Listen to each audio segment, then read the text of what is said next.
Okay, ato yung award. Third place goes to Aroy.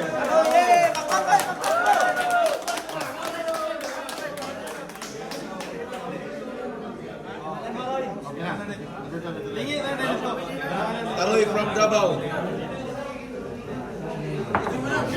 And next, second runner-up goes to John Rod from Iligan City. And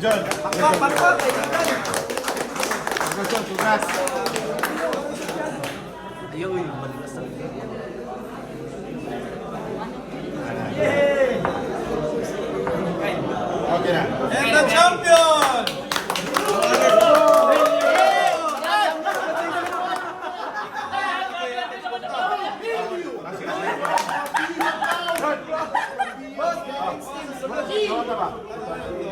Post ka ngayon.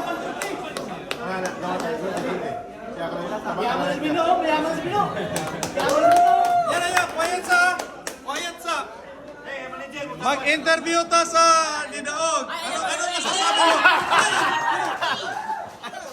Please like and subscribe na lang.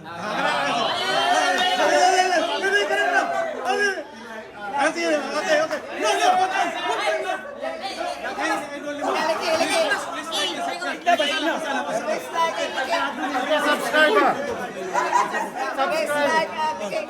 Please like and subscribe. Oh, bye. Please like and subscribe.